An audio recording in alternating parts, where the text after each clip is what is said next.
Hello, my name is Samriddhi Khare. I'm a research fellow at eConsult Solutions, supporting the firm's thought leadership initiative, ESI Center for the Future of Cities. Today, I'm joined by Anne Bovaird Nevins, Senior Advisor to ESI and the Director of Economic Development with Accelerator for America, a national nonprofit that finds and develops solutions to drive equitable economic and community development and shares them with cities to create national change from the ground up. Prior to joining AFA, Anne served as the president of PIDC, Philadelphia's official economic development corporation, whose mission is to spur investment, support business growth, and foster development that creates jobs and revitalizes neighborhoods within the city. Anne, it's a pleasure to meet with you today. Is there anything you'd like to tell us about yourself or about what you're working on before we get to the questions? Well, first of all, thank you so much for having me. I am really proud to be part of the eConsult team, and I'm delighted to have this opportunity to be talking with you here today. So, a little bit more in terms of personal and organizational background. I started my career in economic development in about 2007, which was when I joined the Philadelphia Industrial Development Corporation, or PIDC, that nonprofit organization that serves as the official economic development corporation for the city of Philadelphia. PIDC is actually a joint venture between the city government and the business community through the Chamber of Commerce for Greater Philadelphia, and it was established back in 1958. My first job with PIDC was in our market development team, which meant that I was responsible for engaging with businesses, large and small, as well as nonprofit organizations and development projects that were seeking to grow and expand in Philadelphia. And my role was to make sure that those entities were connected to any and all resources that could help them to achieve their goals and ultimately to create new jobs in our city. Those resources might be directly through PIDC, the Economic Development Organization, like loan programs or land available for development, or they might be through government partners such as the City of Philadelphia or the Commonwealth of Pennsylvania, or private sector partners like the Chamber. That position was a really incredible way to get to know Philadelphia's business, nonprofit, and development communities, as well as to gain a really deep understanding of all those tools and resources that existed and how they worked together. So over time, I had the opportunity to expand my role at PIDC and take on a broader range of functions, including ultimately having the honor of leading the organization as its president starting in January of 2020. And I know that we're going to have some time later to talk through the impacts of COVID and how PIDC responded during that time frame. So I wrapped up my 16 years of service at PIDC at the end of last year and transitioned to this new role leading economic and community development for a national nonprofit organization, Accelerator for America. Now, Accelerator is a much younger organization than PIDC. It was founded just about 6 years ago by the then mayor of Los Angeles, Eric Garcetti, who now serves as the U.S. ambassador to India. The organization's mission is really centered around addressing economic insecurity and advancing economic mobility for local communities. And it leverages the leadership of mayors to connect cities across the country who share that as a really central priority. So, Accelerator for America accomplishes its mission by finding or developing and then helping to share, scale, and replicate promising solutions across different places. So, for example, right now we're leading several different city cohorts focused on areas from innovative infrastructure, delivery, and financing to leveraging data insights to develop and implement better affordable housing strategies. We're also providing technical assistance and capacity building to 14 communities of all sizes across the country through a new federal program called Thriving Communities under the U.S. Department of Transportation. So that's just a little bit more background, and I'm really excited to be here and be with you for this conversation and get into some of your questions. Of course, thank you. That was such a remarkable introduction. So much that I just can't wait to get more into. So I'm going to just start off at the beginning. Your leadership at PIDC during the pandemic resulted in significant relief efforts for small businesses with a focus on supporting minority owned enterprises. How did you navigate the challenges of the pandemic, and what do you think cities and regions have learned from that experience in terms of having more resilience measures in place, or what do you think they should learn? That is a fantastic question. We could probably spend a full hour just on that one, but I will try to give some highlights. So, one of the big statistics that I think is just a really good starting point to frame out, what did PIDC do and how did it do that differently during the pandemic is that starting in March of 2020, the organization deployed more than $70 million in COVID-19 relief to more than 5,200 small businesses. And that meant that the organization served more businesses in that time period of the COVID pandemic than it had in the prior 40 years. And I think most notably, more than 65% of the COVID-19 small business relief dollars that were delivered through PIDC went to minority owned enterprises.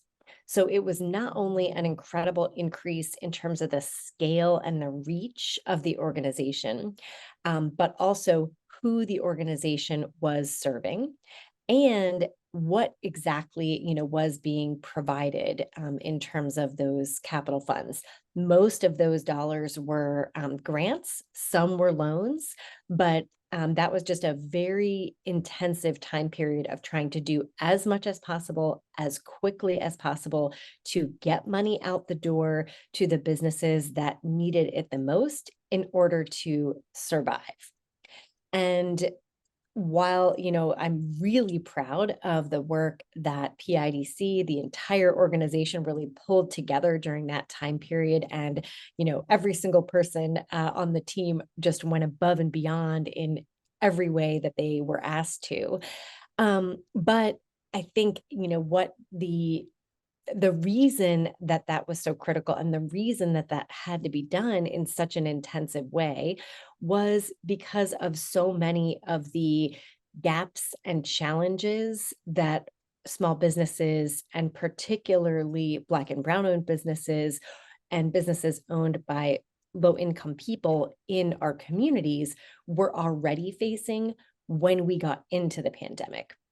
And I think that has really shaped, how cities in particular and support from the federal government as well. But I think really where the rubber meets the road is at that local level in community. And I think that there really have been a lot of lessons learned and a lot of shifts that places are seeking to make right now in terms of how they support small businesses to be on a more resilient footing to begin with. So some of the things that we learned in trying to deliver relief resources to small businesses during the pandemic were things like communications channels and existing tools and platforms, digital application portals, things that we had set up that in the normal course of business or the pre-pandemic, course of business seemed to be working fine, immediately became apparent were inadequate. One specific example of that would be language accessibility. So oftentimes applications were only available in English. And sometimes over a long period of time, you could, engage community partners, you could uh, bring in translation services to work over a period of months with a prospective borrower or client, that had a need for that translation. And you could sort of do that on a one-off basis or an as-needed basis.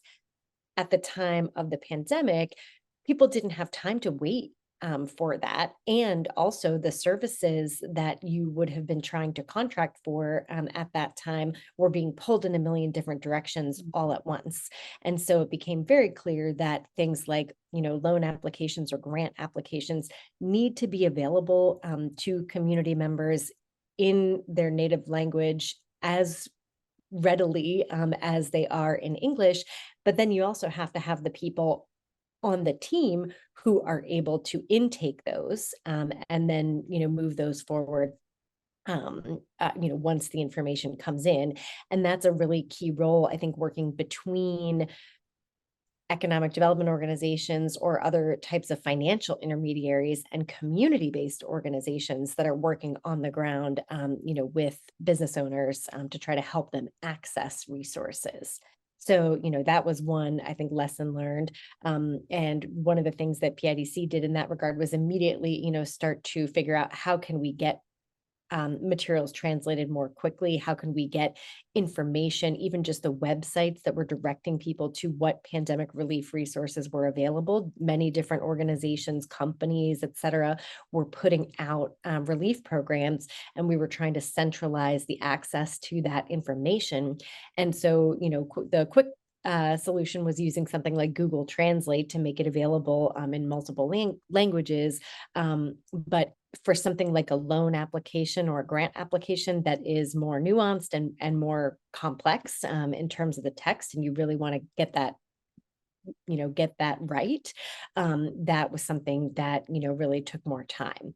So that, I would say, was one big lesson in terms of accessibility of information and the digital tools that we use to communicate, and some lessons learned on that front. I would also say that as important as, websites or digital information are, and you always want to have multiple communications channels and multiple different ways that you're seeking to reach people, the pandemic also reinforced that human centered and organizational networks and partnerships are also incredibly critical, and that those really need to be strengthened. Again, before a crisis happens, not, just in the midst of a crisis. And so again, examples of, partnerships between economic development organizations or financial institutions and community-based organizations that are working in neighborhoods on the ground, with small business owners who not only, know the owner and have a trusted personal relationship. I think trust, is again a critical factor in the success or lack thereof, in terms of delivering resources to community members.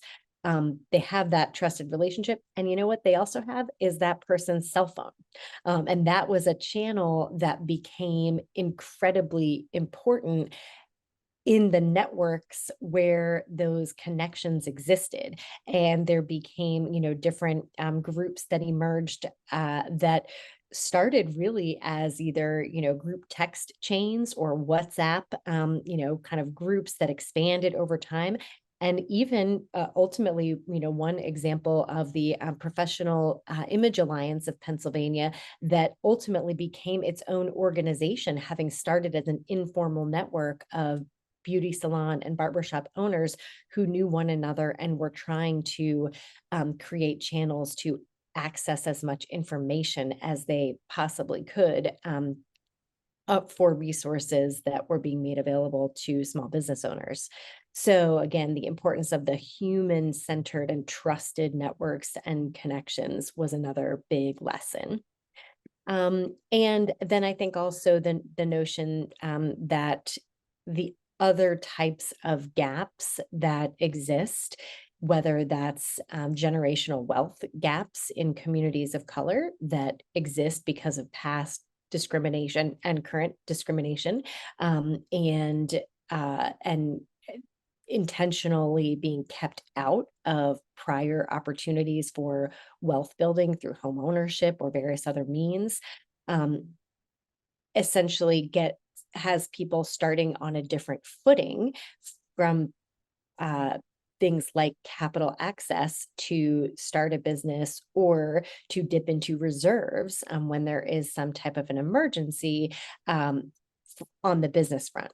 So addressing and identifying and being strategic about how you address those capital gaps before the crisis hits, or continuing to focus on advancing those solutions after the immediate urgency of a crisis is over, is definitely something that I think the pandemic really brought to light in a large scale way, and is something that many places are still struggling with. So we actually just came out at Accelerator in partnership with the International Economic Development Council yesterday, a piece on how local government and place-based philanthropy can come together to advance more equitable capital access opportunities for diverse entrepreneurs. And so this talks about different models that are occurring in different parts of the country, from Atlanta to Tucson, different things that communities are seeking to pursue that will help bridge that capital gap, but that take joint investment and partnership between local government, place-based philanthropy, the federal government, the state, lots of partners, have roles to play there. And I think again, that was something that really the pandemic really shined a light on in terms of how critical those multi-sectoral partnerships are. All right, thank you. That was incredible to hear how so much of the pandemic and everything that came with it was just it just kind of boiled down to communications and relationship building and the networks that we so often, rely on but maybe don't discuss enough. And thank you for just sort of taking us through that whole journey. And that's actually what my follow-up question was going to be. That was like your experience with the IDC perhaps was Philadelphia specific, but I feel like a lot of what you just spoke about is fairly universal. And now that you've transitioned to this new role with Accelerator and you're working in many different cities across the US, what can you tell us about how local economic development works in different parts of the country? That is a great question, and that is actually the main reason that I was really excited to have the opportunity to transition to Accelerator for America. I had an incredible experience at PIDC for 16 years, working in a very place-based way and deeply in Philadelphia. But to have the opportunity to take that experience and those lessons learned, and see how they translate to many other different parts of the country has been a great learning and growth experience for me. And while on the one hand, there are so many commonalities in terms of the challenges that communities are facing, there are also an incredible array of important differences at the local level that you have to understand, and to adapt to in order to successfully identify or bring a solution from one place to another. It's definitely not a one size fits all type of approach that you can take across different communities. But I think, again, with the foundation of so many common challenges, whether it is lack of equitable capital access for BIPOC entrepreneurs, or a crisis of affordable housing and access to home ownership for lower wealth residents, these are definitely as prevalent in cities across every geography in the U.S. Now, the differences come into play in terms of what the structures are on the ground. And again, a little bit back to the organizational relationships and partnerships um, and collaborations that can be put in place in order to address those gaps and challenges and advance the solutions. And interestingly, in the United States, there really is no formula structure for how economic development activities look at the local level. For example, in Philadelphia and PIDC, that organization is very much focused on uh, things like capital access, so loan programs and grant programs. It's very operational in the sense of having and amassing, capital resources from different levels of government, as well as from the philanthropic or private sector, and then getting those out into the hands of small businesses, development projects, nonprofits, and other organizations that are seeking to grow and thrive in Philadelphia. It also undertakes land development, where the organization acquires and improves and then ultimately sells land for redevelopment. And that all happens, at PIDC in Philadelphia under a single umbrella. what that organization does not do, because there's other great, Philadelphia organizations that do this type of work, is marketing and communications, the tourism and visitor attraction and selling the story of Philadelphia. There's fantastic partner organizations that do that work on the ground. However, if you go to another part of the country, the economic development organization there may focus almost exclusively on marketing, on business attraction, on positioning that, city for investment, but may have none of the tools and sort of tactical things like financing or land for development that a PIDC would have. So the structures of economic development locally across the country look very, very different. In another community, there might be, four separate organizations that do the type of things that all live under one, umbrella at a PIDC. So really, figuring out where is your point of entry is the first, I think, important question. And that's true of an existing business that might already be located in that community and seeking to access resources. That is certainly very much true of any business that is seeking to enter a new market, whether within the US, expanding from one market to another, or from outside of the US looking to establish or expand a business presence. Navigating that entry point is, again, not a one size fits all, or a kind of one-stop shop type approach in the US. So I would say that understanding the ecosystem really is your first step. That also is inclusive not only of the locally based organizations, so a city specific or a county specific organization. You're also really going to want to look up the next level at the state. So in many communities, I would say Ohio is a great example. New Jersey is another. The state level plays an incredibly strong role in economic development. They engage with local partners across each of the major, kind of cities and regions across their state footprint, but the state itself really is doing a lot to drive economic development strategy, has a wide set of investment tools that can be utilized to support local economic development priorities, and also to engage directly with businesses and nonprofits and developers that are seeking to do business in the state. So you want to think holistically at assessing the economic development landscape, and make sure that you're looking at the multiple layers and kind of the multiple levels of government and the public and the private sector as well. Again, back to PIDC, that organization is a joint venture between the city and the Chamber of Commerce, representing the business community. So in that case, those two are housed together under one umbrella. In other communities, you would find a separate, Chamber of Commerce that would engage with businesses very distinctly from the city government, and not necessarily have, a third entity that's kind of bringing those together under one roof. So, again, the navigation of the starting point, and the understanding on the ground of the ecosystem is probably your first stop, to then really understand how you would work with that system of organizations to navigate towards what is the opportunity or the challenge that you're seeking to address.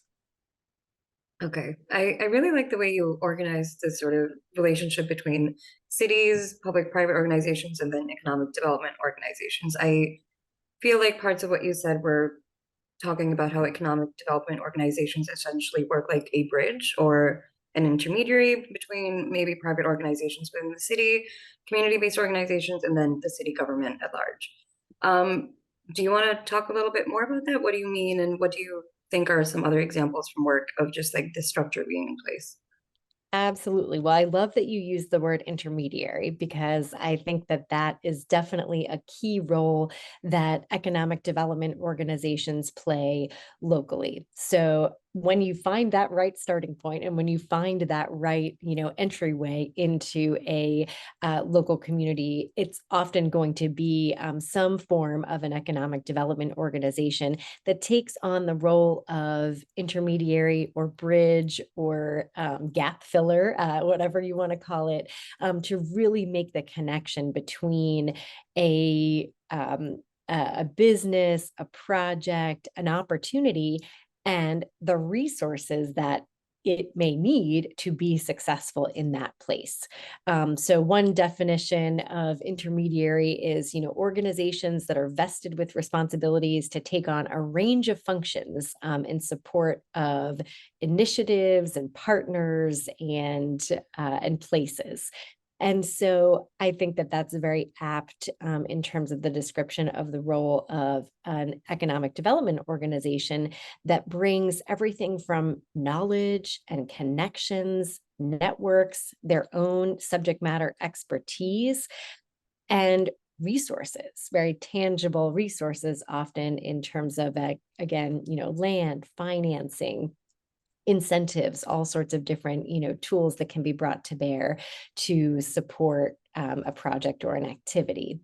And so at the local level, again, back to PIDC, that is a role that organization plays very much for Philadelphia. I described a little bit about my early role, being one of the on the ground team members who that was our sole responsibility, was really to listen to our community members, listen to the people and organizations that were seeking to invest in our city, seeking to grow jobs, have an impact on the economy, and understand what their needs were, and then help them to navigate the whole labyrinth of, available resources to try our best as possible to get them what they need. So I think that's a really good, example of what an intermediary can do at a local level.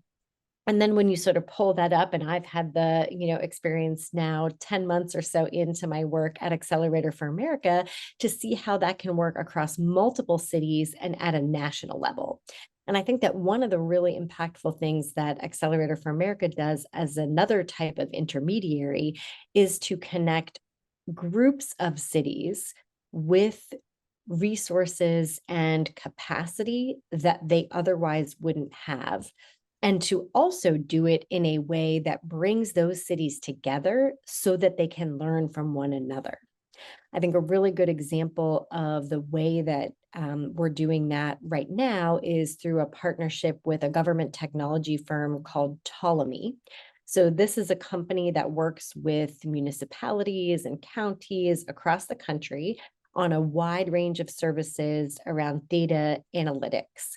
And we are specifically working with them on a property data analysis and visualization tool that they've agreed through us as a partner to provide for 2 years for free to cities in our network that are going to participate in this pilot program. And so the cities will get access to this really, I think, robust data analysis and visualization platform provided by Ptolemy. And at the same time, we're running a peer learning cohort that builds on our experience and our partners' expertise in the affordable housing space to allow the cities that are participating in this pilot to use the data insights that they are gaining from having access to this new tool, while also learning from their peers and sharing what they're doing with their peers to be able to then generate new solutions that address affordable housing, and also learn not just from one another, but from outside experts, national researchers and thought leaders and policymakers in that field that are going to be engaging with this team of cities over the next 2 years. And what we hope will come out of that is not only the cities to be able to have been more effective in their decision making, in their investment strategies, and in the execution of the plans and commitments that they already had in place to address affordable housing in their local communities, but that they will also have gained new ideas and lessons learned, and been able to sort of take some of the guesswork out of implementing different solutions and adding to their toolkit, um, and their strategies that they already were implementing in their own communities by engaging with this peer network and by engaging with the outside experts. So that's another example of, I think, an intermediary type of role, bringing in the government technology firm that has the tool and the resource, bringing in the partner cities that are a diverse cohort geographically, size-wise, demographically, to be able to learn from, one another, and to then bring in these national relationships with research partners, thought leaders, policymakers, outside experts, and have that whole be, I think, even greater than the sum of the parts. And I think that's another thing that, as an intermediary, we really try to connect dots in a way that adds value to the whole ecosystem and sort of expands what people have available to get out of that system that exists.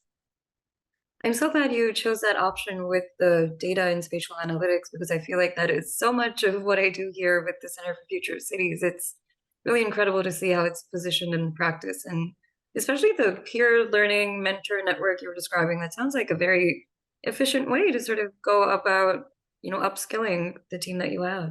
It's I hope really it will be. really And cool. to your point, Sam, about the data analytics, and one of the things that we had as an open question when we were getting ready to embark on this partnership was, is this something cities already have? Is this not value add? Do they already kind of have this data, this visualization, this analysis at their fingertips, or is this really a big gap? Do they really need it? And we quickly found that when we did demonstrations of what this tool could do, even cities that had existing systems that could do different pieces of what we were offering, said we need something that can pull things together in a single platform, or we just need a better way to look at the data that we have. We may have, great ways to sort of store and capture information, but we aren't as effective at being able to actually pull it out and connect it to other information that could help inform our decisions. So, an example might be with transit oriented development. One of the things that we're doing with the tool is making sure that the public transit stops are uploaded into the system, so that when a city is looking at where they have publicly owned property that could be made available for affordable housing development or redevelopment, that they would be able to very quickly, with the touch of a button, look at the intersection between their transit stops and where those public properties are and where a concentration of them are. And also to do it across agencies, so that they're not just looking at, let's say there's a land bank that's in place. The land bank may have its own system, but if that system's not connected to what the transit authority itself owns, that could be considered public property, or what the county owns, if it's a city county sort of split in terms of that community, then they may be missing a big part of the picture. That if you can look at it more holistically, which is what this tool will do for the cities that we're working with, we think that that is going to be able to, again, just lead to better collaboration, maybe across all of those different organizations, and better individual decision making in terms of where to prioritize for investment. And again, that will also include not just something like transit, but also looking at demographic data, and looking at income levels, employment levels, poverty levels. Again, leveraging the federal and census and other data that exists, to be able to not just look at where something sits geographically, but connect that to people and community and what the needs are. Yeah, that's incredible. Uh, Thank you again for sharing. Just moving on, I think I want to take a little bit of a forward-facing question with you now. You have been in the industry for many, many years, and I'm talking about economic development as a field at large. How do you see it? How have you seen it evolve in that time, and how does it connect today with other areas such as workforce development, community development? Where do you see those relationships going? That is such a great question, and it has been such an evolution. I feel like when I first started in economic development, one of the things that I initially learned was, that economic development, is around jobs and business activity and tax ratables and growing the tax base of a community, which ultimately supports an enhanced quality of life for all the residents in that community to be able to benefit from higher quality of services, public education, and all of these great things. But that was kept very distinct and sort of separate from something like community development, which might have included affordable housing. So an organization like PIDC was a very distinct and kind of separate entity from an organization like the Philadelphia Redevelopment Authority at the time, which focuses on housing, and that was kind of over here, and we were over there. And then similarly, the Workforce Development Organization that was responsible for connecting with job seekers and ensuring that people who needed jobs could access the resources and funding and supports to be able to successfully enter the job market was over here. And yes, there were some pathways to connect those dots, but I would say for the whole, it was relatively siloed. And the idea was you kind of stayed in your lane. And if there was something that needed to be passed over to somebody in the other lane, you wanted to have a functional relationship to kind of pass it over, but you weren't really seeking to deeply intersect those three areas of work. And I think that has completely shifted, or maybe I should say is in many places in the process of really shifting, to have a much more integrated and holistic approach that considers economic, community, and workforce development together. I think at the federal level, right now, you see that incredibly clearly. So if you look at, for example, the Infrastructure Investment and Jobs Act and all of the federal programs that are stemming from that, you will see a very, very clear focus on, delivering infrastructure projects, which again might have even been its own separate, category, even distinct, from economic development. You might have had transit and infrastructure, as another kind of siloed but related, activity going on. You now see that in the design and development and deployment and beneficiaries, of infrastructure projects, the kinds of things that are being considered for communities to successfully receive this funding are things like what their plan is around addressing economic and community development. How are they building in inclusive workforce strategies to ensure that more Americans can benefit from the jobs that had previously not been included in those types of opportunities in the past? How are small businesses, and particularly minority and women-owned small businesses in the supply chain, going to be included, in your project design and delivery? These are the kinds of things that are being very much, directly implicated in these infrastructure decisions. The Justice 40 communities, environmental justice, and that aspect of community economic development.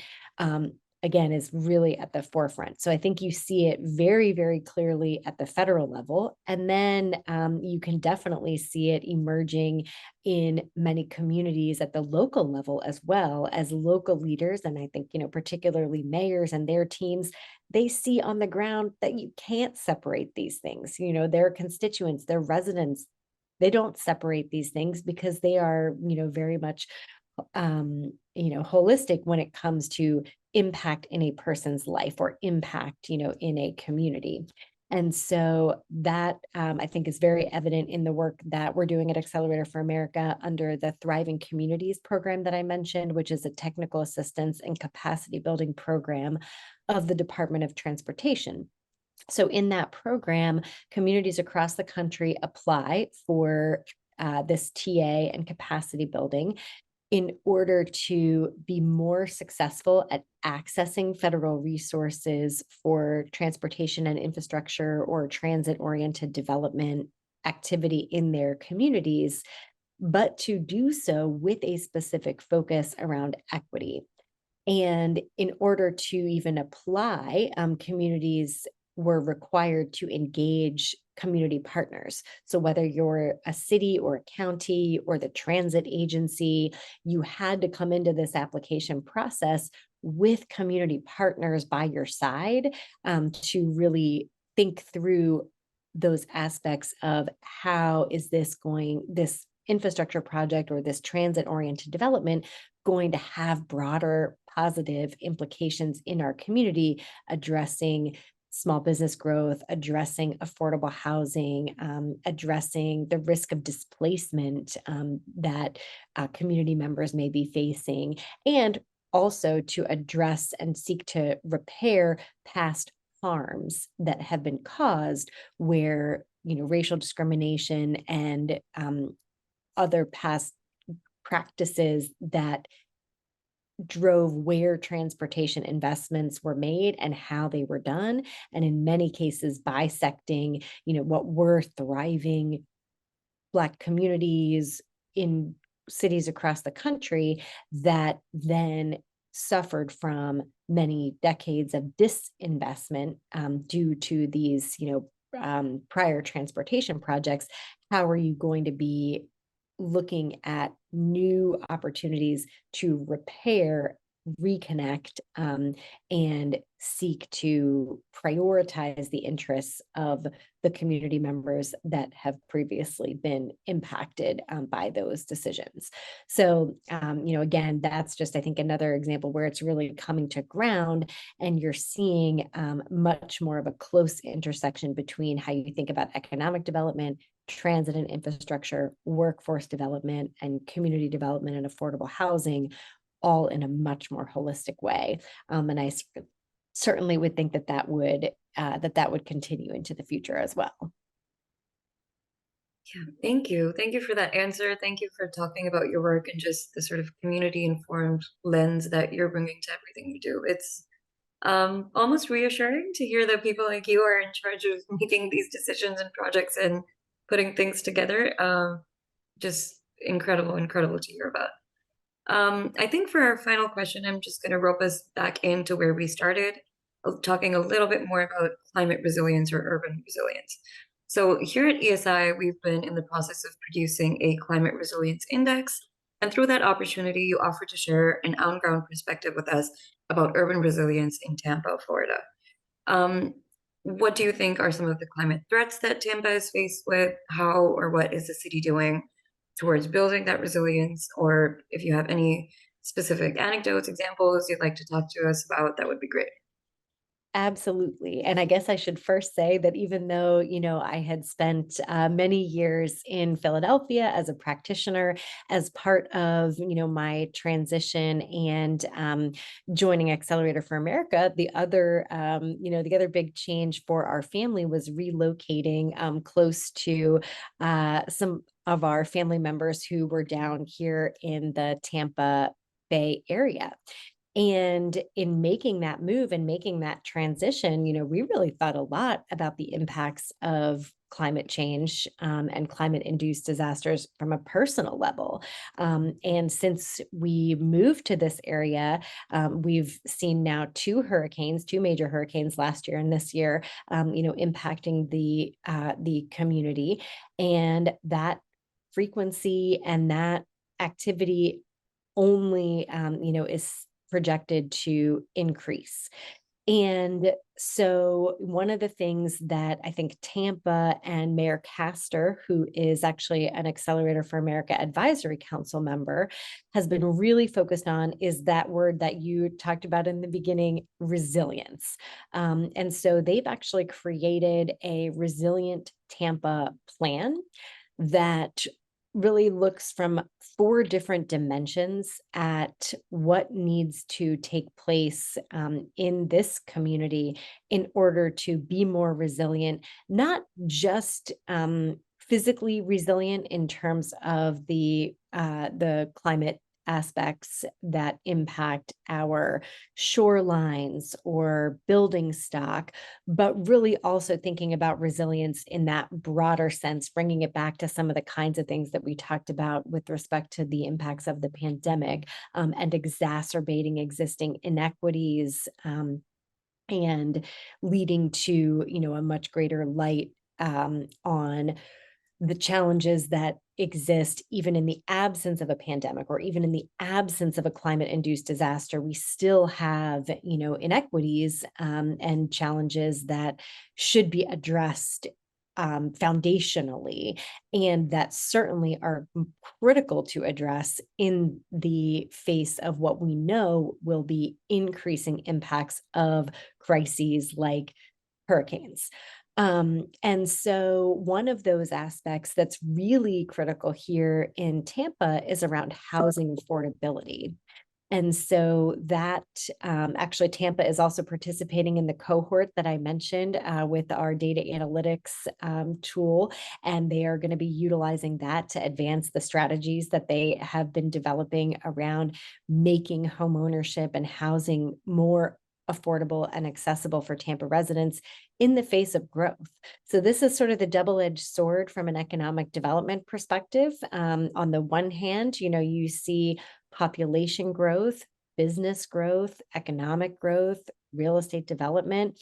These are great things in terms of, growing the base of your economy, and ultimately should also provide substantially greater resources to address public needs and public benefits in terms of things like quality public education, transit, and infrastructure.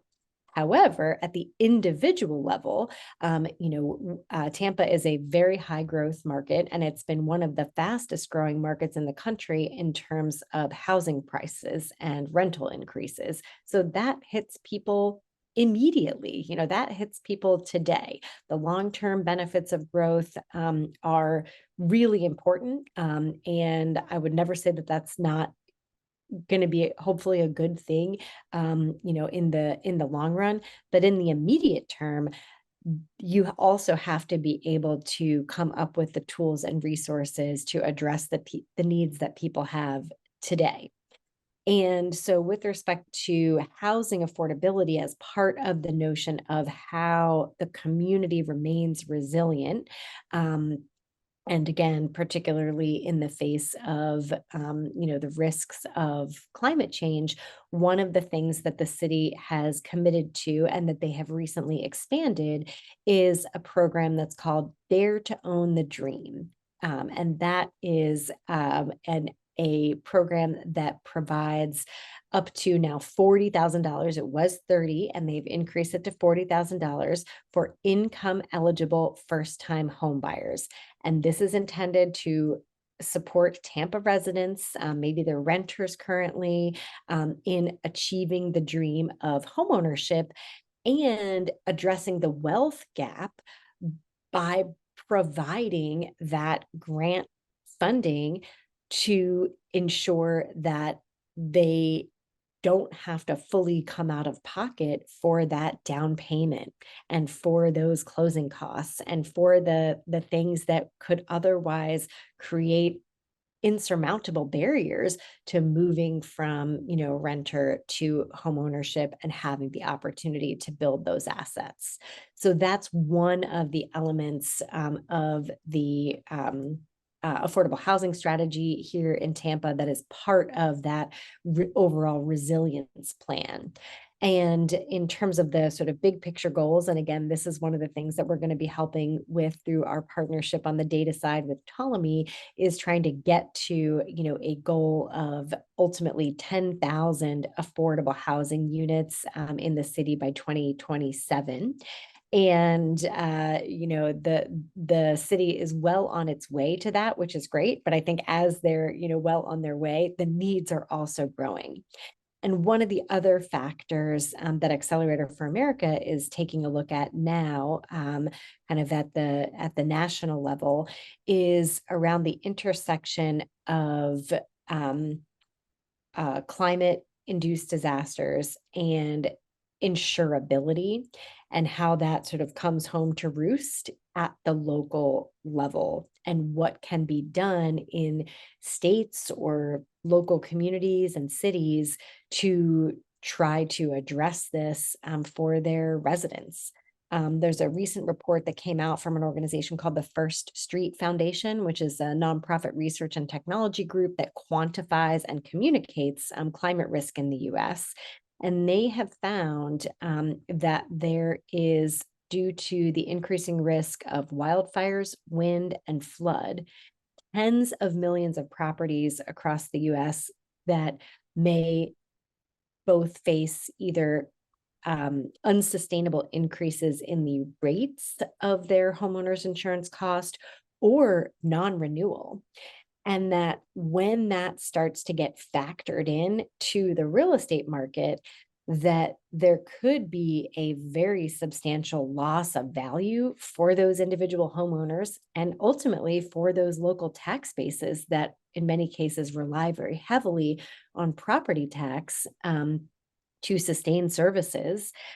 And that this is something that we are trying to elevate and talk more about, as well as to highlight some potential solutions at the state and local level that could, that could work to take this on, because we can see, and I can certainly see it, and personally attest to it, here in Tampa, that is absolutely, already I would say already reaching a crisis point for many people.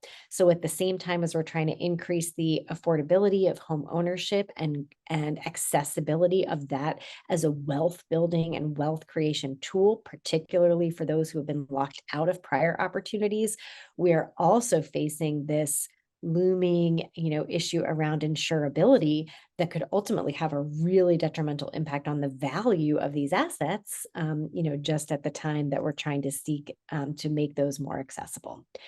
So I don't know that I have a great solution on hand exactly to that problem as yet, but that's one of the next, big things that we will be looking at and seeking to find or help develop and then share, scale, and replicate promising solutions around the country.